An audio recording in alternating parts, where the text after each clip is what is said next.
상정합니다. 국회법 125조 제6항에서는 위원회가 150일 이내에 청원 심사를 마치지 못하는 경우 의결을 거쳐 국회의장에게 심사 기간의 추가 연장을 요구할 수 있도록 규정하였습니다. 이에 따라 배부해드린 자료와 같이 3건의 청원에 대한 심사 기간을 제22대 국회 전반기 임기 만료일인 2026년 5월 29일까지로 연장하는 것을 우리 위원회에 의결로 요구하고자 하는데 이의 없으십니까? 이의가 없으므로 가결되었음을 선포합니다.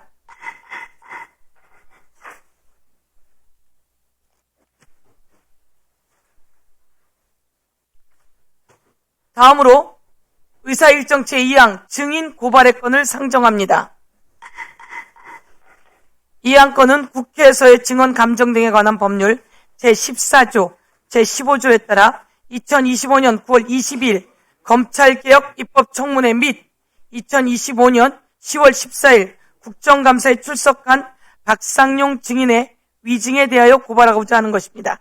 자세한 내용은 배부해드린 자료를 참고해 주시기 바랍니다. 이 안건에 대해 의견 있으신 위원님 계십니까? 네 분이 드셨어요? 네. 우선 국민의힘 네 분, 손 드셨는데 세 분으로 좀 말씀 맞춰주시면 좋겠고요.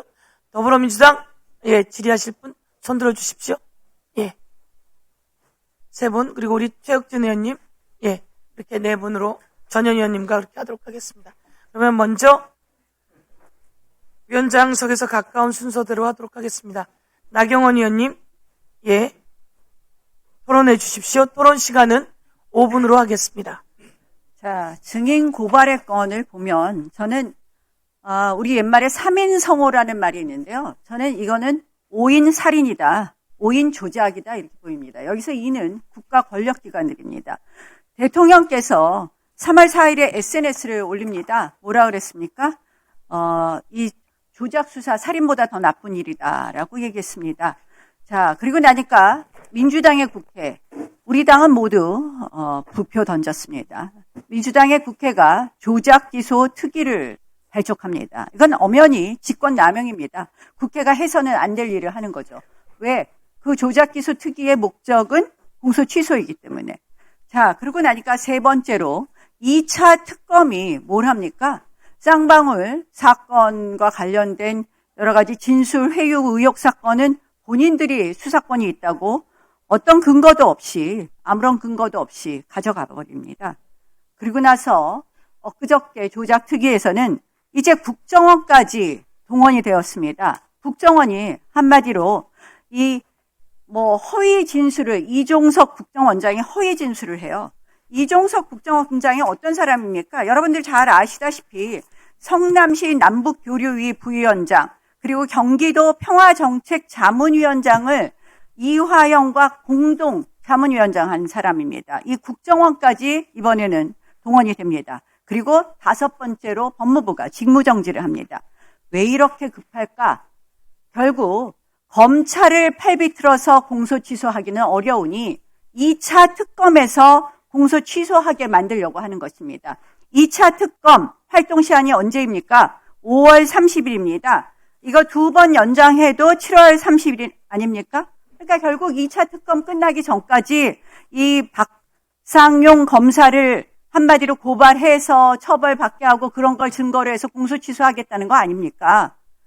자, 그런데 아시다시피 이건 서민석 녹취록하고 연어 술 파티가 있었다. 이 두 가지 갖고 얘기하시는 거 아닙니까? 근데 서민석 녹취록에 대해서 제가 보니까 이 사건은 서민석 변호사가 이화영 지사를 접견하고 나서 보니까 이 사건은 정치자금법 뇌물 부분은 정치자금법으로 의율하면 되겠고, 그리고 그 조건으로서 이 외환관리법은 종범이 맞으니 이것은 가벼운 처벌을 받을 수 있다 하면서 변호사일 때 이 이화영 부지사의 부인한테 이렇게 제안을 하고 이렇게 푸는 게 맞다, 이 사건은.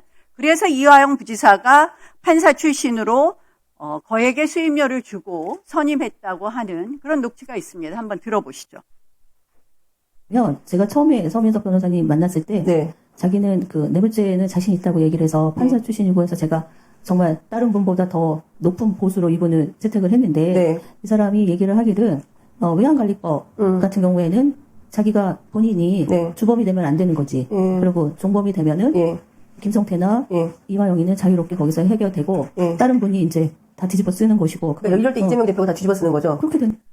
자, 이 녹취를 한번 쭉 들어보십시오. 그러면 결국은 뇌물죄 부분은 정치자금법으로 의율을 하면 되고 이 외환관리법 부분은 종범이다. 결국 서민석 변호사가 이 사건을 들여다보니까 이거는 사건의 진실이 이러니까 이렇게 하자고 한 것입니다. 그러면 검사가 독심술이 있습니까?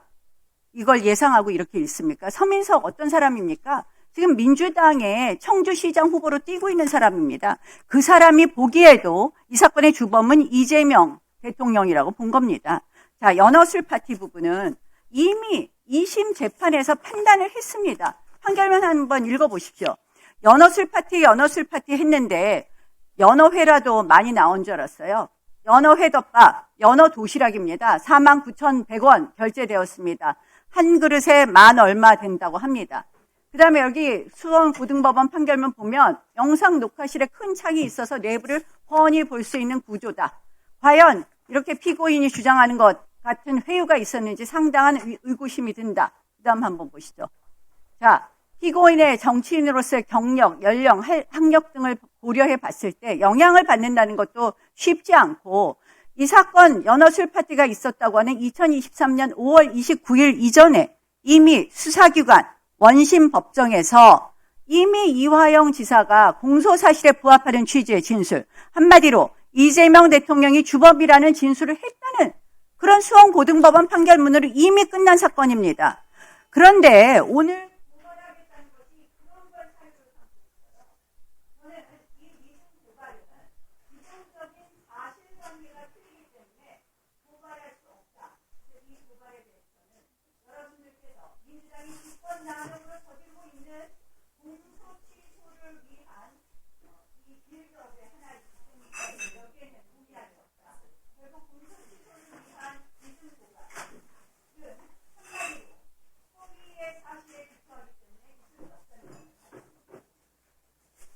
예, 수고하셨습니다. 예, 김영민 위원님, 토론해 주십시오. 뭐가 그렇게 두렵습니까? 거짓말하는 검사 고발하겠다는 게 그렇게 야당이 발벗고 나서서 반대할 만큼 두렵습니까? 진실이 밝혀지는 게 그렇게 두렵습니까? 검사 하나 처벌하는 게 그렇게 어렵습니까? 대한민국에서. 사건 조작했고, 그리고 피의자, 공박에 몰려있는 피의자 회유하고 협박하고 해서 허위 진술을 얻어냈으면 처벌해야죠. 그러라고 우리가 수사권, 기소권 줬으니까 검사들한테. 그거 하지 말라고 했던 거 아닙니까? 예전에 있었던 유우성 간첩 조작 사건에서 한 발도 나아간 게 없고 배운 게 없어요.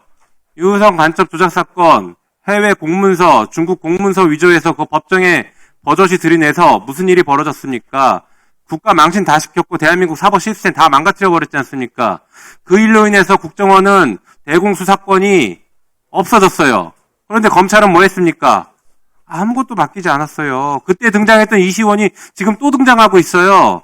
이게 지금 현실입니다. 그래서 거짓말한 검사 고발하겠다는 겁니다. 우리가 지금 기소하겠다는 것도 아니고 국회는 고발권만 있으니 고발하고 수사기관이 수사해서 죄가 있으면 인정되면 기소해라. 이렇게 법에 따라서 권한을 행사하는 겁니다. 그리고 조금 전에 2차 특검에서 공소 취소 한다 이런 말씀을 하신 것 같은데요. 완전히 틀렸습니다. 2차 특검이 어떻게 공소 취소를 합니까? 공소 취소 권한은 현재 검사들, 그 사건을 담당하고 있는 공소 유지하고 있는 검사들이 권한이 있지 특검은 공소 취소와는 아무런 상관이 없습니다. 그러니 2차 특검에서 공소 취소한다라는 주장은 전혀 사실이 아니라는 것을 분명하게 밝혀드리겠습니다. 자, 그리고 저희가 박상용 검사를 입법청문회를 했고 9월 22일 날 작년 9월 22일 입법청문회를 했고 작년 그다음에 10월 14일 국정감사에서 증인으로 불러서 2차례 증언을 시켰습니다. 그때 분명히 이렇게 경고를 했어요. 그 당시에 이제 법무부 감찰 결과가 나왔었는데 박상용 검사가 한 얘기들이 허위로 밝혀질 경우 법무부 감찰과 대검 감찰 조사 결과 허위로 밝혀질 경우에는 위증으로 처벌받을 수 있습니다.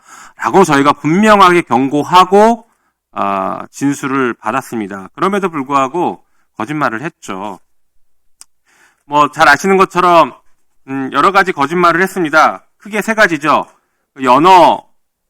연어 회덮밥을 먹었고 술을 마셨는지에 대해서 그런 사실이 없다라고 거짓말을 했고, 그리고 또 하나는 회유 협박이 있었느냐에 대해서 없었다라고 했고, 마지막으로는 당시 이재명 대표를 공범으로, 그러니까 주범으로 엮으려고 한 사실이 있냐라고 해서 없다라고 이렇게 거짓말을 했습니다. 이 3가지가 지금 거짓말을 한 3가지 그 가장 큰 위증 사유라고 할 것입니다. 그리고 이게 2023년 5월 25일자 녹취가 처음에 등장했어요. 왜 5월 25일자 녹취가 등장하느냐? 박상용이 왜 그날 서민석 변호사에게 굳이 전화해서 자기가 답답해서 전화했다 이 얘기를 왜 하느냐? 날짜가 의미가 있습니다. 보면 그 직전인 2023년 5월 19일 날 이화영 부지사가 이재명 대표와의 관련성에 대해서 일관되게 부인하고 있다가 이때 기존 입장을 일부 변경해서 검찰의 수사 방향에 부합하는 취지의 진술을 합니다. 5월 19일입니다. 그러다가 5월 24일 전화하기 전날 조사에서는 다시 입장을 정리할 시간이 필요하다라고 해서 진술을 유보합니다. 그러니까 애가 탔죠. 박상용이. 자기가 답답해요. 애가 탑니다. 이거 지금 조작해야 되는데 갑자기 이화영 부지사가 태도를 바꿔요. 그러니까 그 다음날 전화해서 그런 얘기를 하는 겁니다. 10년 이상 구형 가능할 수 있다. 뭐 대안을 제시해야 된다. 뭐 이러면서 형량 거래하고 마치 보석도 해줄 수 있는 것처럼 이렇게 얘기를 하는 겁니다. 그러니까 5월 25일자 전화는 이 흐름에서 매우 중요한 의미를 갖는 날이었습니다. 자, 그리고 박상용 검사가 그 뒤에 무슨 짓을 했습니까? 이렇게 거짓말하고 조작하고 해놓고 나서 이화영 부지사가 국회 이 법사위에서 나와서 증언을 하니까 그 증언, 자기가 조작했던 것을 폭로한 그 증언에 대해서 위증으로 기소를 또 해버렸어요. 이렇게 기소권, 수사권 가지고 보복하는 검사가 대한민국 검사입니까? 깡패지. 당연히 처벌해야죠. 이상입니다. 예, 수고하셨습니다. 송석준 의원님 토론해